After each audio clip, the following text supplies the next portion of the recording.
Hello and welcome back to Wireman's Whimsy.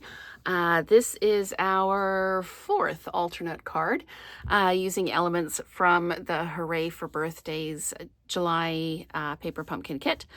So I have taken this inspiration from a post I saw in the demonstrator planning place. It was a Winnie the Pooh layout, and off the top of my head, I can't remember who posted it.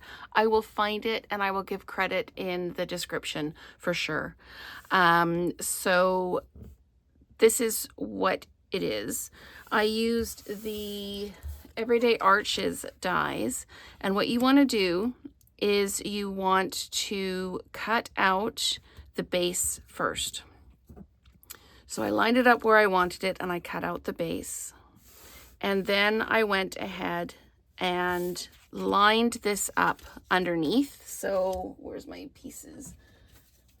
It would look like this kind of, if it was cut down to 5 1/4 by 4, it would look like this. And then I did a pencil line around here. And then I took this out and I would lay the die over top of the pencil line, being that the pencil line is my border here.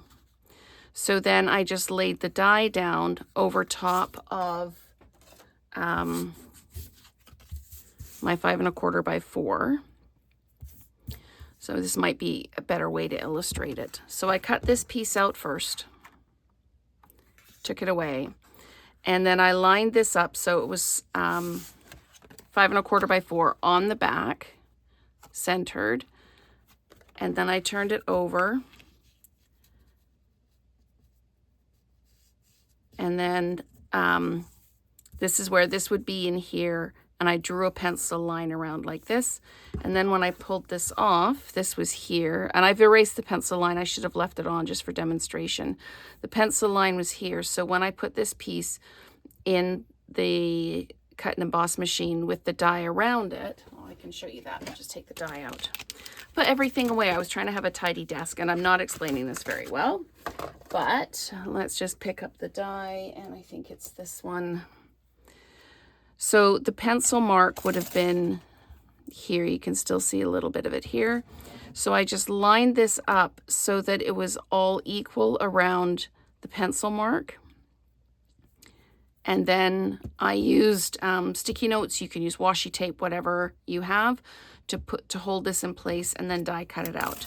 The critical thing to remember, and it's a little bit backwards, you have to wrap your head around it a little bit, is the front of the card needs to be the bigger die cut, so that when you do this, you get that shadow on the inside. So your card base has the smaller of the two dies. The card front has the larger of the two dies. Now you can tuck these away to use later if you want to. But let's go ahead and build this card. So I'm just going to fold this over. Just give it a good squash down. And let's adhere this down. Okay. So as I've said in previous videos, I only get one kit. So I don't pre-make these. So I'm just going to put some adhesive on here. Now the critical thing is to line this up around your opening. And all things being equal, it should fit perfectly. So there we go. Okay. So what you end up with is the card front that opens, and I'm going to put the greeting in here. Now, before I do anything else, I'm going to take my Berry Burst, because I'm trying to match up to these colors here. And is it Berry Burst that is the color? No, it's not. It is Melon Mambo. It's a good thing I checked. So we're going to pull out our Melon Mambo. Excellent. Always double check.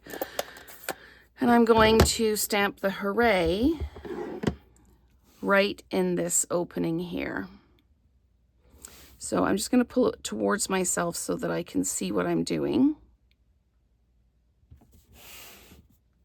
There we go. So I've got Hooray in the opening there. And I need to leave this open. I'm going to grab one of these because this is going to fit right in here like this.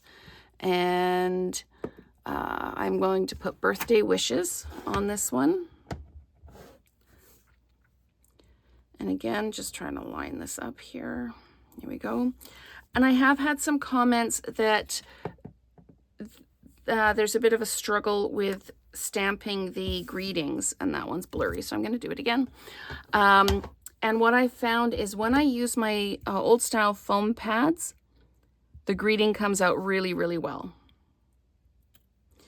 It's the linen pads that are sometimes giving a bit of grief. And all I can suggest is don't squash down, because what I was finding was I was really squashing down. And so some of the letters would be more highlighted than others. Don't squash down too hard, and really kind of move your ink pad around, and hopefully it will come a little bit clearer. So we're just going to put some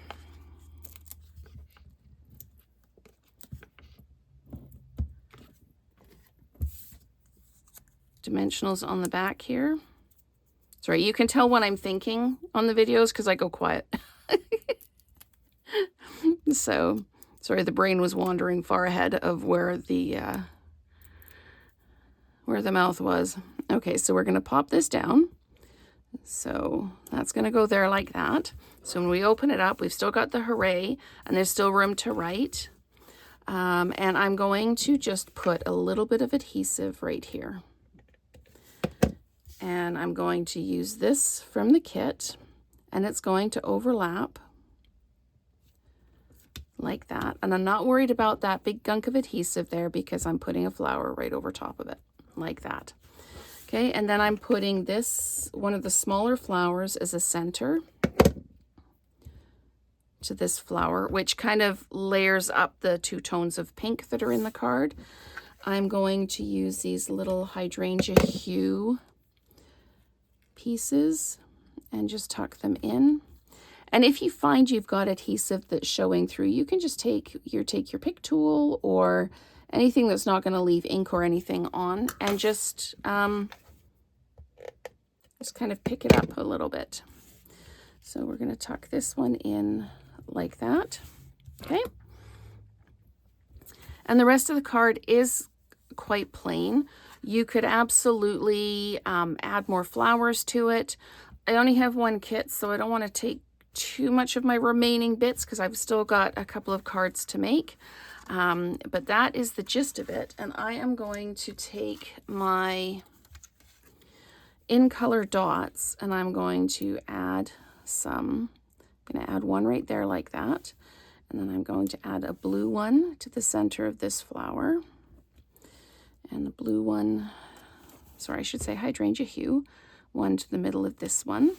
Okay, and now I've run out of large of the Barely Blush. So I'm just going to pop some of these just in here, just to add a little bit. There's a lot of kind of blank space in here. Now, what you could do as well if you wanted to is you could use the crosshatch stamp and just kind of go in the background if you wanted to. I kind of wanted to leave it like this with just this little bit here. You could do this higher up if you wanted to. I am absolutely fine with this little focal point here. I really quite like it. So that is our 4th alternate card idea. And again, I will give credit to where I got the inspiration from in the description of the video. So thank you so much for watching, and let's create together again soon.